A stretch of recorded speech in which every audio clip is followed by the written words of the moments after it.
10 ఏళ్ల బీఆర్ఎస్ పాలనలో sand mafia అక్రమాలకు అడ్డు లేకుండా పోయిందని విమర్శించారు కార్మిక మంత్రి వివేక్ వెంకటస్వామి. ప్రజాపాలనలో ఇసుక అక్రమ రవాణాకు చెక్ పెట్టి సామాన్యులకు అందుబాటులోకి తెచ్చామన్నారు. కేవలం ట్రాన్స్పోర్ట్ ఖర్చులతోనే ఇసుక అందిస్తున్నట్లు తెలిపారు. మెదక్ జిల్లా నర్సాపూర్లో శాండ్ బజార్ను ప్రారంభించారు మంత్రి వివేక్ వెంకటస్వామి.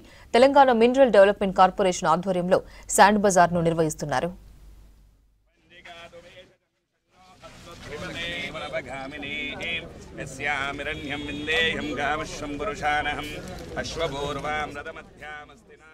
టీఆర్ఎస్ ప్రభుత్వంలో శాండ్ మాఫియా నడిచింది.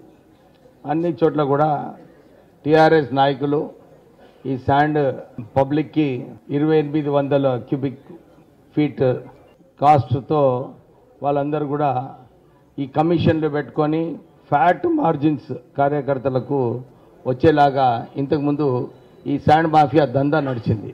రేవంత్ రెడ్డి గారు వచ్చిన తర్వాత ముఖ్యమంత్రిగా వారికి ఒక ఆలోచన ఉండే, ఈ శాండ్ మాఫియా బంద్ చేయాలి, ప్రజలకు సరైన కాస్ట్తోని శాండ్ ఇప్పించాలి, రాష్ట్ర ప్రభుత్వం పన్నులు పెరగాలి, ఒకవైపు పన్నులు పెరగాలి రాష్ట్ర ప్రభుత్వానికి, ఒకవైపు లబ్ధిదారులకు తక్కువ ధరలో రావాలని చెప్పి ఒక ఆలోచనతోని వారు ఈ శాండ్ మాఫియా బంద్ చేయాలని చెప్పి ప్రయత్నం చేయడం జరిగింది. నేను చెన్నూరు ఎమ్మెల్యేగా నా నియోజకవర్గంలో మొత్తం శాండ్ మాఫియా బంద్ చేపించిన నేను ఎమ్మెల్యేగా ఉన్నప్పుడు.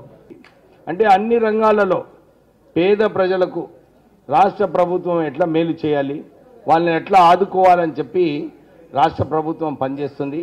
ఈ శాండ్ బజార్లో కేవలము నల్గొండ నుంచి ఇక్కడ తీసుకురావడానికి 900 రూపాయలు, 200 రూపాయలు హ్యాండ్లింగ్ ఛార్జెస్, తర్వాత ఇక్కడ నుంచి ట్రాన్స్పోర్టేషన్.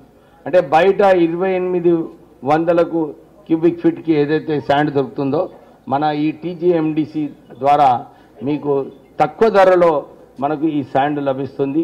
ఫ్రీ ఇస్తున్నారు, ఎందుకంటే ఇక్కడ ట్యాక్సెస్ లేవు, ఏం లేవు, కేవలం ట్రాన్స్పోర్టేషన్ కాస్ట్ మీకు ఛార్జ్ చేసి తెలంగాణ మైనింగ్ డెవలప్మెంట్ కార్పొరేషన్ ద్వారా లబ్ధిదారులకు ఫ్రీ శాండ్ ఇవ్వడం జరుగుతుంది. 8 లక్షల కోట్ల అప్పు ఈ టీఆర్ఎస్ ప్రభుత్వం ఆ రోజులలో చేయడం జరిగింది.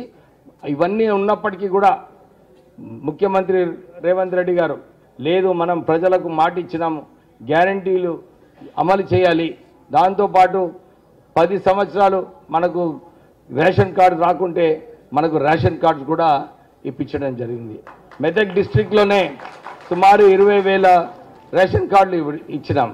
తర్వాత రాష్ట్ర వ్యాప్తంగా 17 లక్షల కొత్త రేషన్ కార్డులు ఇవ్వడం జరిగింది. ప్రజల కోసము మేలు చేసే ప్రభుత్వము ముందుకు వెళ్తుందని చెప్పి మీ అందరికీ భరోసా ఇప్పిస్తూ